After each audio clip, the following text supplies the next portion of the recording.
Good morning, all of you.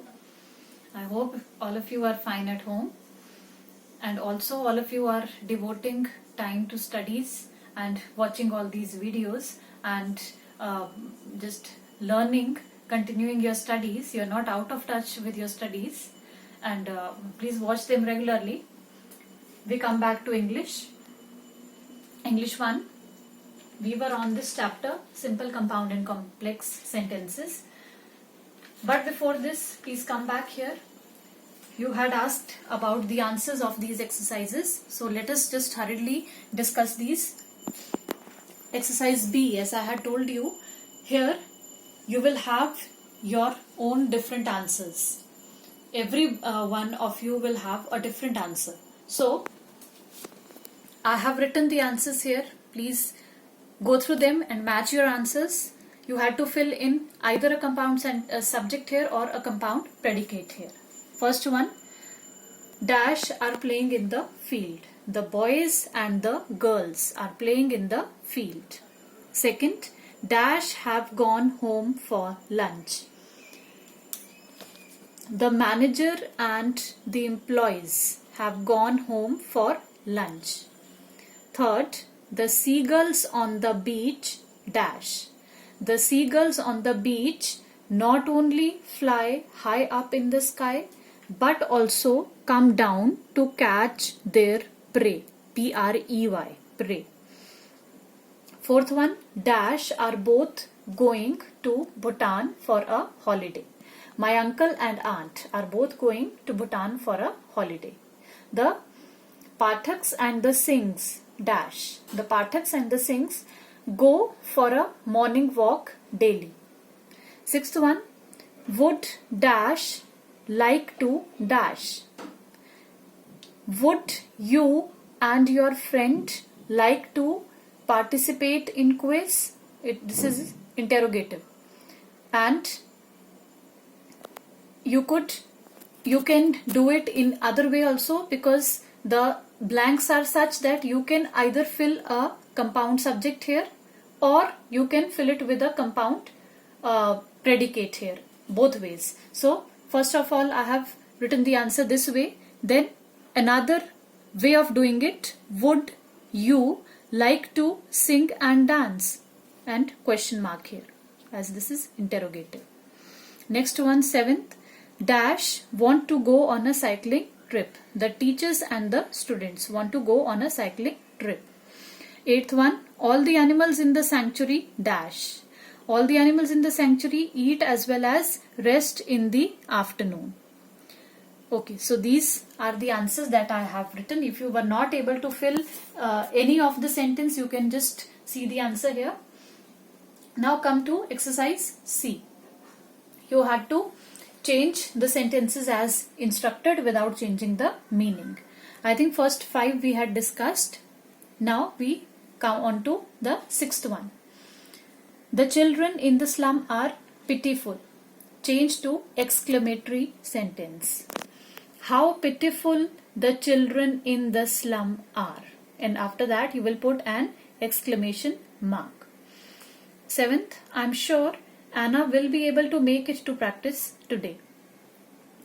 Change to interrogative with question tag. Interrogative sentence with question tag. You've studied about them. Tag questions. Answer will be, I'm sure Anna will be able to make it to practice today, comma, won't she? And then question mark. Won't she? And after that question mark. Eighth one, you really must not create such a ruckus.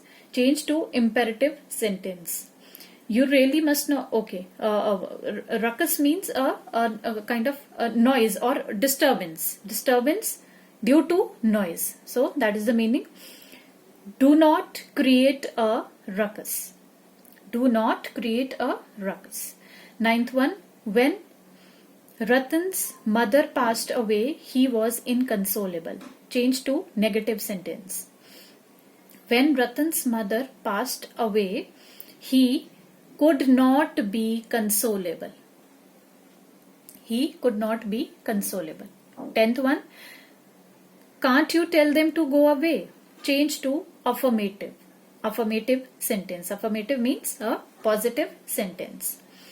Can't you tell them to go away? Answer will be tell them to go away. Do not get confused in this sentence, in this 10th one. Let me give you an example. When some student is making noise in the class, the teacher knows very well that that particular student is making noise. But the teacher says, who is making noise? So it doesn't mean that the teacher is asking whether who is this who is making the noise. But the teacher knows very well. But she is indirectly saying that student to keep quiet. So similarly here, can't you tell them to go away? So answer will be tell them to go away. 11th one, Harish would like you to pass the salt to him. Change to imperative. Please pass the salt to Harish. This will be the answer. 12th, I think Salim knows how to operate this machine. Change to interrogative with question tag. Answer will be, I think Salim knows how to operate this machine. Doesn't, then comma after that, and then doesn't he, and then question mark. 13th, this is terribly irresponsible of you. Change to a negative sentence. This is not responsible of you. Full stop. 14th, can Yami not go in the other car? Change to affirmative. Yami can go in the other car. Full stop. I request you to give me the keys. Change to imperative sentence. Give me the keys. This will be the answer. So please match your answers. Now we come back to simple, compound and complex sentences. We had discussed about the simple sentences.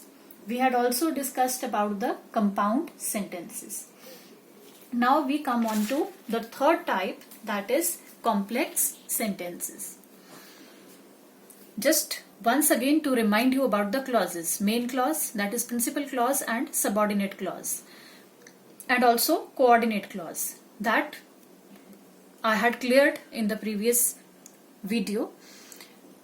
Now what is a complex sentence? Sentence which has a main clause, that is a principal clause, and at least one subordinate clause and one subordinate clause. So one dependent, independent clause, main clause, independent clause, and one dependent clause.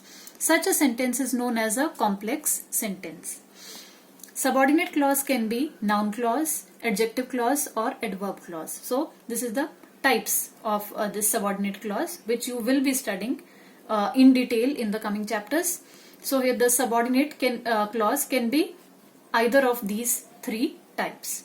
These three types are given here. About this subordinate clause, these examples are relating to either a noun clause or adjective clause or adverb clause.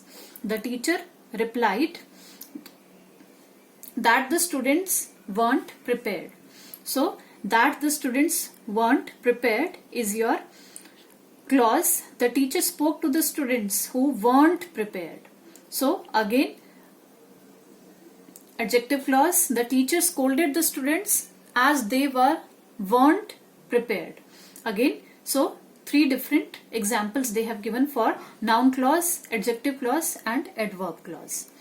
These sentences are formed by joining an independent clause with a dependent clause. So in complex sentence you have a main clause joined with a dependent clause, and they are joined with the help of a subordinating conjunction. Example, again the definition is written here of complex sentence. Now some other important points they have mentioned here. How to identify the type of sentence. Again in short they are summarizing all these three categories. How will you identify them? First, for simple sentence. Count the number of finite verbs in a sentence. If there is only one, it is a simple sentence. So a simple sentence has only one finite verb. If second one, if the sentence comprises only one main or one independent clause, then it is a compound sentence. Okay, the clauses are then coordinate clauses which are joined by coordinating conjunctions. So, one main clause is there and it is joined with another main clause. So, that is known as a coordinating, with help of a coordinating conjunction. So, such a sentence is a compound sentence. If the sentence comprises a single main clause and at least one subordinate clause. So, if one main clause and at least one subordinate clause, then it is a complex sentence. So, these things you have to keep in mind.